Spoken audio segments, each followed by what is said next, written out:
Ayan guys, ready na ang aking mahiwagang kawa. So, let's prepare to cook. So guys, magginisang langka dahil ko ron. Kaya na ako yung langka nga napalit. So, kabal ba mo guys, nga isa sa akong paborito ang langka. Gitanan nga gulay, either ginisaman, sinigang, with gata, with munggo. Basta kay langka guys.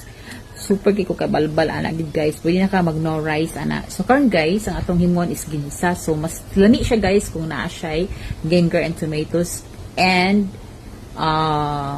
beef kay mas humot ni kay siya guys. Pero kung wala may beef or pork or whatever, pwede na po siya plain guys. Depende ra gud na sa inyo ha. Pero ayaw gid wala ang ginger o ang tomatoes. Kay magi siya isa na makapadala sa iyang kalami.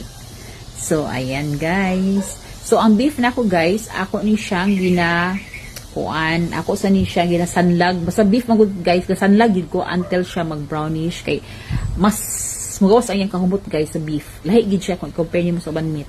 So, ayan. Ready na ang aking, ready na ang aking mga ingredients. Like fish sauce, oyster sauce, nor cubes. So, ayan, isama na siya guys mas magpalani sa lasa sa atong gulay. So, ayan, aking langka. Actually guys, ang akong langka guys, ako na ni siyang ipaboil. So, kalas kay guys, o gasol guys, oy, og time, pero wala magiging kayo mahimo. Kay, kinalam ko ni siya guys, once magisak ka, depende sa inyo, basta ako, mas gusto ko ng lata-lata gid siya. So, 45 minutes to 1 hour akong pag-boil. Ano yun, no? Diba, imagine, dugay kaayo. Pero in, low heat lang. Pero karon guys, another 45 minutes na punta kay kulang pagid siya as in. So every time mag-open ta, ato siyang okay-okayon din. Dalan na lang pod siya lata-lata sa atong langka. Tabangan na to siya para dali gid siya mahumok. So ayan. Ayan. Daw di mo tabangan guys, magwat pa kanto siya mabungkag, nawa na jud guys. Mahurot na imong gasol. So ayan, timpla to salt to taste kay medyo kulang ang iyang templa. Then, ayan. Ayan, okay, yan. Kusok-kuslokin.